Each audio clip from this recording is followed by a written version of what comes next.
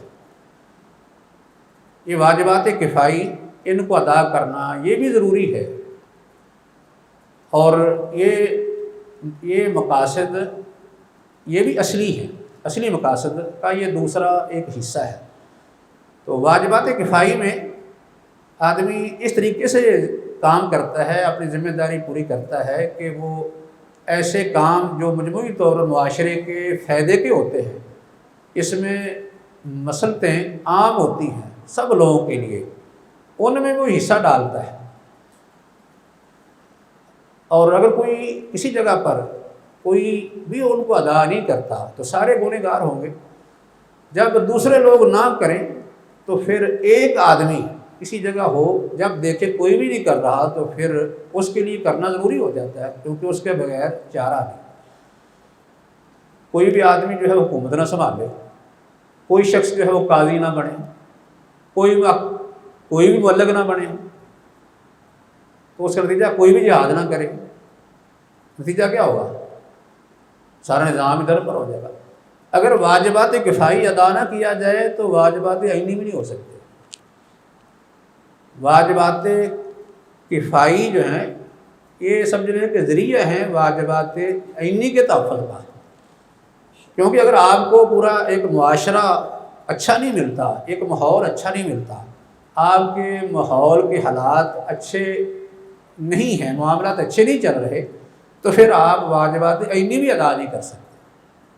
کوئی شخص اپنا تحفظ، اپنے اہل و عیال کا تحفظ یا اپنے خاندان کا تحفظ اس وقت تک نہیں کر سکتا جب واجبات کفائی ادا نہ کیے جائیں۔ جیسے ہم نے یہ مثالیں دی ہیں نا کہ اگر حکمران نہ ہو تو نظام کیسے چلے گا؟ اگر کوئی بھی امر بالمعروف نہی عن المنکر کرنے والا نہ ہو تو پھر بھی نظام نہیں چل سکتا۔ اگر کوئی شخص قاضی نہ بنے، عدالت قائم نہ ہو تو پھر بھی نہیں چل سکتا۔ اس لیے واجبات کفائی ان کا ادا کرنا ضروری ہے۔ ان کے پیچھے مقاصد جو ہیں وہ بھی اصلی ہیں۔ دونوں میں جو ہے وہ فرق یہ ہے کہ واجبات کفائی کے اندر کسی عمل کا وجود بھی مقصود ہوتا ہے اور ہر شخص سے مقصود ہوتا ہے۔ واجبات کفائی میں کسی عمل فعل کا وجود مقصود ہوتا ہے لیکن ہر شخص سے نہیں۔ کچھ کر لیں تو برحال یہ فریضہ ادا ہو جاتا ہے، کیونکہ اس کے بغیر واجبات عینی جو ہیں وہ بھی ادا نہیں ہو سکتے۔ تو اس لیے شارع نے یہ دو قسم کے جو واجبات ہیں یہ مقرر کیے، کیونکہ ان کے پیچھے مقاصد جو ہیں وہ اصلی ہیں، اصلی مقاصد حاصل ہوتے ہیں۔ لیکن تابع مقاصد جو ہیں ان میں سے ہر ایک کے پیچھے ہیں، وہ حاصل ہو سکتے ہیں۔ مثلا ایک شخص جو ہے وہ قاضی بن گیا ہے تو اس کا مقصد کیا ہونا چاہیے؟ مقصد اس کا یہ ہونا چاہیے نا کہ عدل کرنا، انصاف کا بول بالا، یہ مقصد ہونا چاہیے۔ باقی جب کوئی آدمی یہ نیت کر لے کہ میں نے انصاف کرنا ہے، اگر انصاف کی نیت کر لے گا تو پھر اپنے وہ ذاتی مفاد کا لحاظ نہیں رکھے گا، اس جگہ پر وہ مجموعی جو مسائل ہیں ان کو مقدم کرے گا۔ ذاتی فائدہ اس کا کیا ہو سکتا ہے کہ مثلا لوگوں سے وہ رشوت لے لے یا لوگوں سے ہدیے تحفے قبول کرے، اور ان کے اثرات کیا ہوں کہ وہ عدل و انصاف قائم نہ کر سکے، وہ متاثر ہو، لوگوں کے حقوق متاثر ہو جائے، اس سے جو ہے وہ عدل کا نظام درم پر نہ ہو جائے گا، معاشرہ جو ہے وہ تباہ و برباد ہو جائے گا، جبکہ عدل کے قیام سے پورے معاشرے کی اصلاح ہوگی، اور اللہ رب العزت کا جو دیا ہوا دستور ہے وہ بھی قائم رہے گا، اس کا نظام بھی اس سے قائم رہے گا، معاشرہ جو ہے وہ بھی صحیح بنیادوں پر استوار ہوگا۔ اس لیے روک دیا نا کوئی آدمی رشوت نہ لے یا ایسا ہدیہ تحفہ جو اس کے عدل و انصاف کو متاثر کر دے۔ یہاں اپنا ذاتی فائدہ نہیں اٹھائے گا، کیونکہ اس کے ذاتی فائدے جو ہیں وہ تابع ہیں اصلی مقاصد کے۔ ذاتی فائدے سے یا تابع جو فائدہ ہے اس سے اصلی مقاصد متاثر نہیں ہونے چاہیے، اس لیے اسے اس اپنے عہدے یا منصب کے عوض کوئی ایسا مفاد حاصل نہیں کرنا چاہیے، لیکن اس کا مطلب یہ نہیں اس کچھ نہ دیا جائے۔ وہ ذمہ داری جو ہے وہ عوام کی ہے، لوگوں کی ذمہ داری ہے کہ اس کی وہ کفالت کا انتظام کرے۔ جیسے عام طور پر ہمارے یہاں انتظام ہوتا ہے، تنخواہیں ہوتی ہیں، تنخواہیں انہیں دی جاتی ہیں، یا پہلے یہ نظام چلتا تھا کہ لوگ ہدیے تحفے دیتے تھے، ہدیے تحفے لیکن اس مقصد کے لیے نہیں، بلکہ وہ ان کی ضرورتیں پوری کرنے کے لیے ان ذمہ داریاں شرعی عام طور پر ایسی ادا کی جاتی تھی۔ نبی صلی اللہ علیہ وسلم کو بھی لوگ ہدیے تحفے دیتے تھے، یعنی باقاعدہ، یعنی کوئی تنخواہ تو اس طرح مقرر نہیں تھی، لیکن ضرورت کے تحت ہدیے تحفے دے دیے جاتے تھے۔ تو بہرحال مقصد یہ ہے کہ وہ اس طریقے سے کوئی فائدہ اٹھائے جس سے عدل و انصاف متاثر ہو، یہ اس کے لیے جائز نہیں، اور یعنی یہ وجہ اس وجہ سے روک دیا گیا کہ اس سے جو مجموعی طور پر لوگوں کے مفادات ہیں وہ متاثر ہوتے ہیں، اور ان کا اثر پھر انفرادی طور پر بھی پڑتا ہے کہ کوئی آدمی اکیلا معاشرے سے کٹ کر، یا معاشرہ جو ہے اچھا نہ ہو، اس میں خود اپنی زندگی بھی بہتر نہیں، انفرادی زندگی بھی بہتر نہیں گزار سکتا۔ تو اس کا مقصد یہ ہے کہ جو واجبات عینی اور کفائی ہیں، یہ دو تو خیر ضروری ہیں، باقی واجبات عینی یا کفائی ادا کرتے وقت انسان کو کچھ فائدہ حاصل ہو جائیں تو ان میں کوئی حرج نہیں، اور ہو جاتے ہیں، لیکن اصل وہ مقصد نہیں ہونا چاہیے۔ مثلا ایک آدمی قاضی بن گیا، جیسے کوئی آدمی واجب عینی ادا کرتا ہے اس کو فائدہ ہو سکتا ہے، ایسے ہی اگر کوئی واجب کفائی ادا کرتا ہے تو اسے بھی فائدہ ہوتا ہے۔ ایک شخص مثال کے طور نماز کا پابند ہے، روزے کا بھی پابند ہے، اور وہ آدمی جو ہے وہ مثلا زکوٰۃ بھی ادا کرتا ہے، جس کو ہم کہتے ہیں کہ شرعی احکام بندی کرنے والا ہے، اس کو دنیا کے فائدے حاصل ہوتے ہیں کہ لوگ اس کا احترام کرتے ہیں، اس کو عزت ملتی ہے کہ آدمی بڑا اچھا ہے، یہ دنیا کا فائدہ ہے، لیکن یہ فائدہ جو ہے یہ تابع فائد میں آتا ہے، اصلی فائد نہیں ہے۔ اسے بڑی عزت ملتی ہے، دنیا کے اعتبار سے بھی عزت ملتی ہے، لوگ احترام کرتے ہیں، اس کو عزت دیتے ہیں، مقام دیتے ہیں، جیسے کسی عالم کو ملتا ہے، اور اس کے ساتھ ساتھ اس سے اللہ کی محبت بھی حاصل ہوتی ہے۔ اللہ کی محبت، آسمان والوں کی محبت، جیسے حدیث میں آتا ہے کہ اچھے آدمی کو اللہ بھی پسند کرتے ہیں، اس محبت کرتے ہیں، آسمان والے محبت کرتے ہیں، اللہ رب العزت پھر دنیا کے اندر لوگوں کے دلوں میں ان کی محبت ڈال دیتے ہیں۔ ایسے ہی کہ آدمی اجتماعی طور پر کوئی فرض کفائی ادا کرتا ہے تو اس کو بھی عزت ملتی ہے۔ کیا حکمران کی عزت نہیں ہوتی، یا کسی قاضی کی عزت نہیں ہوتی، یا کسی مبلغ اور کسی مقرر کی، دین کے داعی کی عزت نہیں ہوتی، اس کو بھی لوگ احترام دیتے ہیں۔ لیکن یہ چیزیں جو ہیں وہ اصل مقصد نہیں ہیں، یہ مقاصد سے حاصل ضرور ہوتے ہیں، لیکن یہ مقاصد خادم کی حیثیت سے ہیں، یعنی اصل جو مقاصد ہیں ان کے یہ تابع ہیں۔ تو واجب کفائی اور عینی، یہ تو اللہ رب العزت نے سمجھنے میں حکم دے دیا ہے کہ یہ آپ نے یہ کام کرنے ہیں، کچھ کاموں سے روک دیا ہے جن کو امر نواہی کہتے ہیں۔ وامر نواہی میں کیونکہ انسان کا کوئی فائدہ یا حصہ نظر نہیں آتا، اس لیے یہ تھوڑے سے طبیعت پر ثقیل بھی ہوتے ہیں۔ اگر صرف انسان کی خواہشات پر چھوڑ دیے جائیں تو پھر شکل پیدا نہ ہو۔ اس معلوم ہوتا ہے کہ جب شریعت کے احکام پر عمل کیا جاتا ہے تو انسان کے اوپر کچھ بوجھ بھی آتا ہے، تھوڑی سی مشکل معلوم ہوتی ہے۔ اس سے معلوم ہوتا ہے کہ اس میں انسان کی خواہش نہیں، بلکہ اللہ رب العزت نے خواہشات کو اپنے احکام کے تابع کیا ہے، اس لیے اس پر ذرا احکام گراں ہوتے ہیں۔ لیکن کچھ احکام جو ہیں وہ جن میں انسان کا کوئی حصہ دنیا کے اعتبار سے نہیں ہوتا، اس کی طرف اس کی رغبت ذرا مشکل ہوتی ہے، تو شارع نے طریقہ کار کیا اختیار کیا ہے، وہاں اپنے امر و نہی کے ذریعے سے پابند کیا ہے، کہا کہ یہ تو اپنے کام کرنا ہے، یہ نہیں کرنا۔ یہ واجبات عینی کفائی میں یہی ہوتا ہے نا، کام کرنے کے لیے کہا جاتا ہے، نواہی میں روک دیا جاتا ہے کہ آپ نے یہ کام نہیں کرنا، بند کر دیا گیا۔ لیکن جن چیزوں میں انسان کو جو ہے وہ کچھ نہ کچھ دنیا کا فائدہ نظر آتا ہے تو اس میں شریعت نے بند نہیں کیا۔ اگر کیا بھی ہے تو یہ ندب کی حد تک ہے۔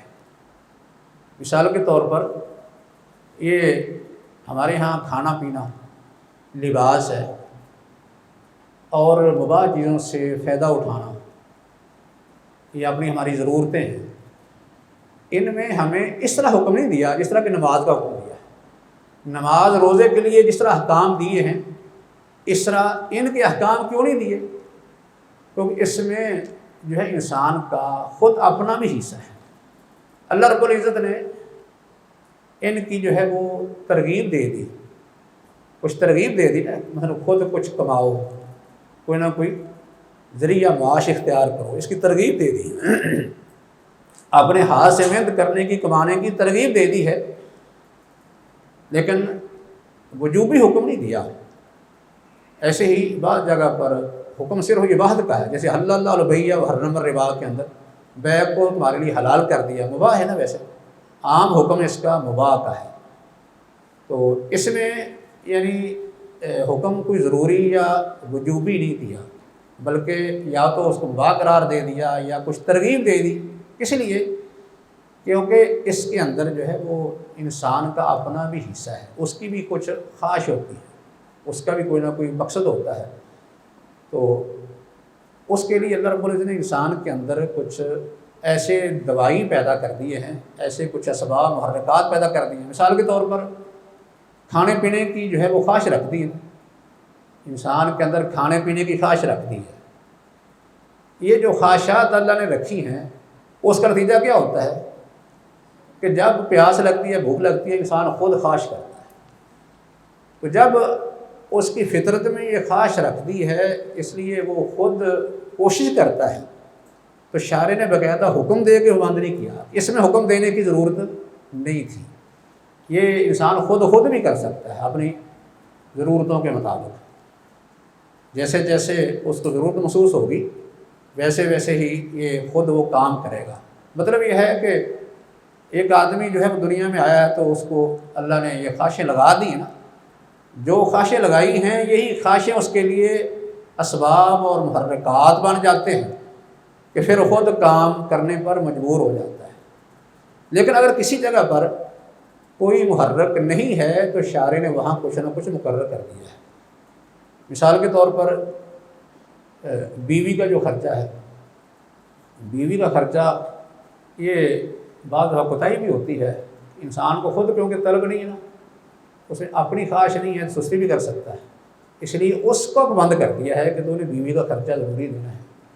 ایسے ہی دوسرے لوگوں کی ضروریات ہیں، دوسرے لوگوں کی ضروریات میں بھی آدمی کوتاہی کسی وقت کرتا ہے، خیال نہیں کرتا، اسے بند کر دیا کہ اگر اللہ نے تجھے کچھ دیا ہے تو پھر تیرے قرب و جوار میں، تیرے رشتہ داروں میں اگر ضرورت مند ہے تو ان کو بھی اس سے ادا کرنا ہے۔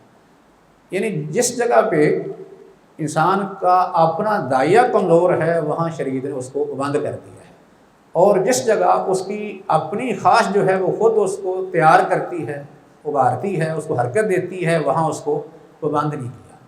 اس وجہ سے عمومی طور پر حتیٰ کہ نکاح کے اندر بھی اگرچہ اس کے حکم کے بارے میں اختلاف ہے، لیکن عام یہی کہا جاتا ہے نا کہ نکاح کا حکم کیا ہے؟ یہ سنت ہے، سنت سے مراد کہ یہ مستحب ہے، کیونکہ انسان کی اپنی اس میں ایک طلب، ایک خواہش ہے، اس لیے اس میں ترغیب ہے۔ باقی کسی وقت یہ واجب بھی ہو جاتا ہے، مستحب بھی ہے، مباح بھی ہے، بلکہ کسی وقت نکاح کرنا حرام بھی ہوتا ہے، مکروہ بھی ہوتا ہے۔ اس لیے اہل علم نے نکاح پر 5 شرعی احکام مختلف حالات میں فٹ کر دیے، جیسے جیسے حالات ہوں گے ویسے ویسے ان کے مطابق حکم ہوگا۔ لیکن یہ چیزیں ایسی کہ جن میں مثلا نکاح آ گیا، اسی طرح جو ہے انسان کا کاروبار ہے، اس کا کھانا پینا ہے، یہ ایسی چیزیں ہیں کہ باقاعدہ اس طرح حکم نہیں دیا جس طرح کہ واجب عینی ہوتا ہے یا واجب کفائی ہوتا ہے، اس طرح حکم نہیں دیا کہ ان کا کرنا ضروری ہے، کیونکہ ان میں انسان کی اپنی طلب نہیں ہے، ان میں اس کی اپنی طلب موجود ہے۔ لیکن جس جگہ اس کی طلب کمزور ہوتی ہے وہاں شارع کو نہ کہ اس کو حکم دے دیتے ہیں کہ تو نے یہ کام کرنا ہے، کیونکہ شارع نے جن مقاصد کا لحاظ رکھا ہے وہ مقاصد اصلی ہیں، اور انسان کے جو مفاد حاصل ہوتے ہیں کسی عمل کے نتیجے میں وہ اصلی نہیں ہیں، وہ تابع یا عارضی اور وقتی ہوتے ہیں، ہو جاتے ہیں۔ تو اس سے ان مقاصد کی یا انسان کے مفادات اس کے اغراض کی نفی نہیں ہوتی کہ وہ کچھ حاصل نہیں کر سکتا، لیکن اصل یہ ہے کہ اس کو جن مقاصد کا لحاظ رکھنا چاہیے، جن کو مقدم رکھنا چاہیے، جن کو ترجیح دینی چاہیے، وہ مقاصد اصلی ہیں، کہ وہ اپنی خواہش کے بجائے اللہ کا حکم سمجھ کر عمل کرے، کیونکہ اللہ رب العزت نے یہ احکام جو دیے ہیں اس کا مقصد لوگوں کو ان کی خواہشات سے نکال کر اللہ کے احکام کے تابع بنانا ہے۔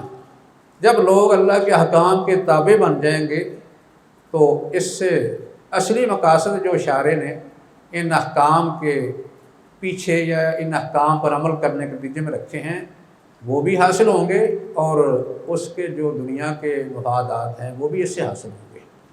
وما علینا الا البلاغ۔ یہ شیخ صاحب جس طرح فرض کفایہ کو کچھ لوگ ادا نہیں کرتے تو پورا معاشرہ گناہگار ہو جاتا ہے، اسی طرح اگر کچھ لوگ اس کو ادا کر دیتے ہیں تو کیا اس کا ثواب صرف انہیں لوگوں کو ہوگا یا پورے معاشرے کو اس کا ثواب ہوگا؟ اور ثواب تو خیر کرنے والوں کی ہوگا، لیکن باقی معاشرے سے گناہ ساقط ہو جائے گا، گنہگار نہیں ہوگا۔ یعنی عملی طور پر وہ حصہ ڈالتا ہے پھر تو ثواب ملے گا۔ مثال کے طور پر یہ ہوتا ہے نا کہ ایک آدمی تبلیغ کرتا ہے، دوسرا شخص جو ہے اس کو کچھ خرچہ دے دیتا ہے، اس کا تعاون کر دیتا ہے کہ پیسہ میں لگاتا ہوں آپ تبلیغ کریں، تو وہ تو ثواب میں شریک ہو گیا۔ جیسے کوئی جہاد کرتا ہے، فرض کفایہ ہے، ایک آدمی عملی طور پر کرتا ہے، دوسرا اس کو سامان تیار کر کے دے دیتا ہے، سواری، اسلحہ، باقی اخراجات، آنے جانے کے اخراجات، تو یہ بھی جیسے حدیث آتی ہے یہ بھی ثواب میں اس کے ساتھ شریک ہو گیا۔ ایسے کوئی شخص کسی کو تیار کر دیتا ہے، بعض دفعہ ہوتا ہے نا ایک آدمی کسی عمل کے لیے تیار نہیں ہوتا ہے، دوسرا اس کو ترغیب دے دے کے تبلیغ کر کے تیار کر کے کھڑا کر دیتا ہے، تو یہ بھی اجر میں شریک ہو جائے گا۔ لیکن ایک آدمی کچھ بھی نہیں کرتا تو وہ اجر میں تو شریک نہیں ہوگا لیکن گناہ اس سے ثابت ہو جائے گا۔ یہ کہہ سکتے ہیں کہ واجبات وہی ہیں جن میں انسان کی خواہشات نہیں ہیں۔ ہاں، مطلب یہ دو قسم کے معاملات ہیں انسان کے، ایک وہ ہیں کہ اس کا اپنا اس میں کوئی حصہ ہے دنیا کا، ایک ہے جن میں نہیں ہے۔ جن میں نہیں ہے وہ واجبات ہیں یا نواہی ہیں، سمجھیں کہ کیونکہ اللہ نے باقاعدہ سختی سے یعنی حکم دے کے یا تو کرنے کا حکم دے دیا یا پھر رکنے کے لیے کہہ دیا ہے کہ تو یہ کام ضرور کرنا ہے۔ تو باقی جن میں انسان کا اپنا حصہ ہے اس میں یا تو ترغیب ہے یا اس میں اباحت ہے، اس پر اس کو چھوڑ دیا ہے، جب تک کہ یعنی اس کے اندر کوئی داعیہ موجود ہے نا دنیا کا یا دنیا کے مفاد کی طلب میں، وہاں تو اس کو آزاد رہنے دیا ہے، یعنی اختیار اس کا چلتا ہے، اس کے اپنے اختیار میں بات رکھی ہے، لیکن جہاں داعیہ نہیں رہتا وہاں پھر بند کر دیا ہے۔ یہ جو فرض کفایہ کا کتاب جب شارع کی طرف سے آتا ہے تو اس معاشرے کے ہر فرد کو وہ کتاب ہوتا ہے یا اس معاشرے کے جو صاحب اختیار لوگ ہوتے ہیں ان کو ہوتا ہے؟ نہیں، یہ تو ہر میرا خیال کام کی نوعیت ہی دیکھی جائے گی کہ فرض کفایہ جو ہے وہ کس طرح ہے۔ بعض دفعہ کچھ اس طرح بھی ہو سکتا ہے کہ کچھ لوگ جو نہیں کر سکتے وہ اس سے مستثنیٰ بھی ہو سکتے ہیں۔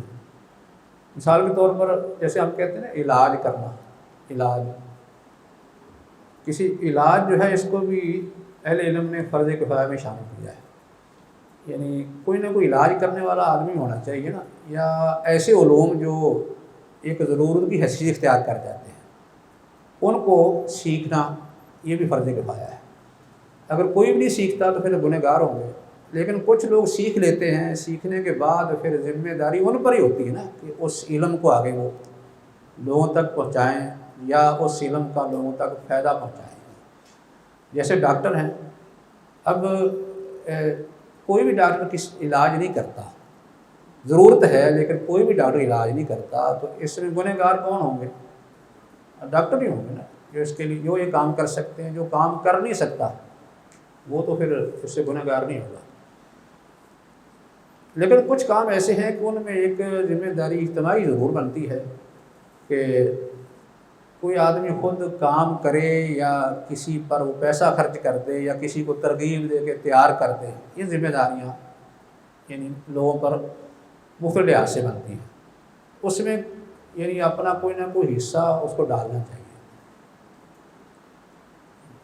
اگر کسی بھی لحاظ سے وہ حصہ نہیں ڈالتا تو پھر اس سے وہ گنہگار ہوگا.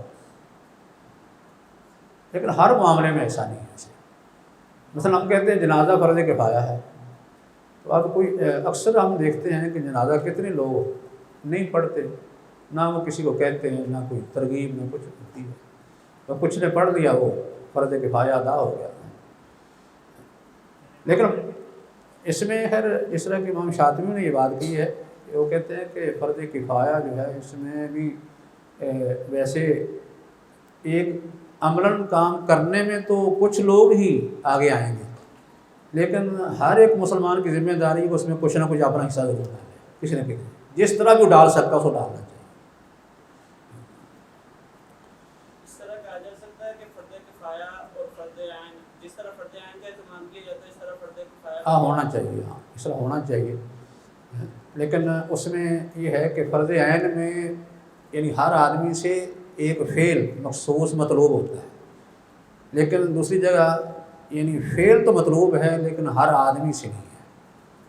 لیکن ہر آدمی سے سمجھ لیں کہ شرکت کسی نہ صورت میں اس میں ہونی چاہیے. کیونکہ ایک ہوتا ہے ایک کام عمل، ایک ہے کہ اس عمل کی کچھ یعنی تیاری کے لیے کچھ وسائل کی ضرورت ہوتی ہے، تو وہ آدمی جو ہے وسائل میں شریک ہو جاتا ہے. یعنی عملی طور پر تو نہیں جس طرح جہاد میں جا کے میدان میں جائے، لیکن وسائل جو ہیں جن ذرائع سے جہاد ہوتا ہے ان ذرائع میں کسی نہ کسی صورت میں وہ شرکت کر لیتا ہے.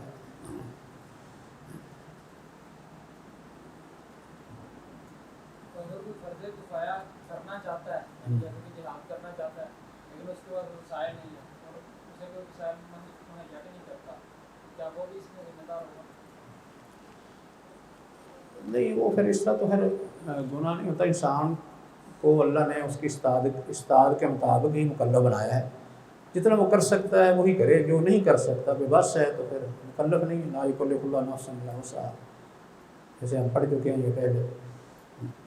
ایک آدمی کرنا چاہتا ہے لیکن رکاوٹیں ہیں، نہیں ہو سکتا. جیسے آج بھی رکاوٹیں ہیں بے شمار، نہیں ہو سکتا. عملی طور پر کرنا مشکل ہے. کتنے لوگ ہیں کرنا چاہتے ہیں لیکن نہیں ہو رہا. اسی طرح ایک آدمی جو ہے وہ کرنا چاہتا ہے، مال کے بغیر ہو بھی نہیں سکتا. تو جب مال نہیں ہے وہ نہیں کر سکے گا. کوئی آدمی دینے کے لیے بھی تیار نہیں. ہاں نیت کا تو اجر ملے گا. اچھے کام کی نیت سے تو اجر ملتا ہی ہے.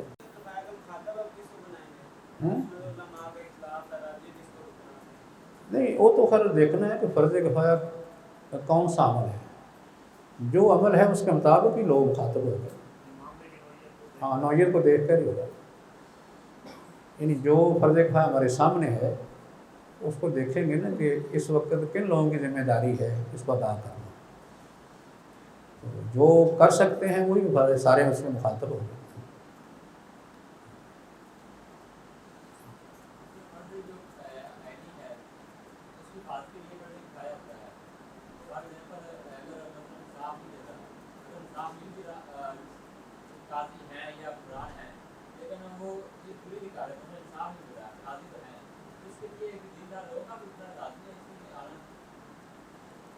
نہیں، وہ خیر ٹھیک ہے. دیندار لوگوں کو بھی اس میں کوشش کرنی چاہیے. ایک تو کوشش یہ ہے کہ عملی طور پر وہ آگے آئیں، خود قاضی بننے کی کوشش کریں. تو یہ ہے، یا یہ ہے کہ لوگوں کو ترغیب دیں انصاف سے فیصلے کرنے کی. یعنی ان کو دین سکھائیں، سمجھائیں اور عدل و انصاف کرنے کا جو ہے وہ پابند کرنے کی کوشش کریں. یہ تو ان کی تربیت ہے. کہ ان کو واضح نصیحت کر کے تیار کیا جائے. دوسری صورت یہی ہو سکتی ہے کیونکہ ہر جگہ پر انسان اپنی استعداد کے مطابق ہی بند ہوتا ہے. اگر کوئی قاضی جو ہے وہ بن کے عملی طور پر جا کے کچھ کر سکتا ہے تو پھر اسے یہ کرنا چاہیے. دوسری صورت یہ ہے کہ دوسروں کو سمجھانا چاہیے, ان کی تربیت کرنی چاہیے. اگرچہ معاملات جو ہیں دن بدن اس طرح بگڑ رہے ہیں کہ آج کل یہ کام مشکل ہو رہے ہیں. اگر کوئی قاضی اسم جو ہے وہ آدمی قاضی کے منصب تک پہنچ بھی جاتا ہے تو وہاں وہ شرعی فیصلے نہیں کر سکتا. یہ بھی رکاوٹ ہے. کوئی شخص جج بن جاتا ہے تو اس کو یہ اختیار نہیں ہے کسی پر وہ حد نافذ کر دے. یہ بھی رکاوٹیں ہیں. یہ کام وہ انفرادی طور پر نہیں کر سکتا جب تک باقاعدہ اس کے لیے کوئی قانون, کوئی دستور نہ بن جائے. ورنہ فاتقوا اللہ ما استطعتم کے مطابق انسان جو کچھ کر سکتا ہے وہ کر لے, جو اس کے بس میں نہیں اس کا پھر مکلف نہیں رہتا. زندگی شعور سے. الحکمہ انٹرنیشنل.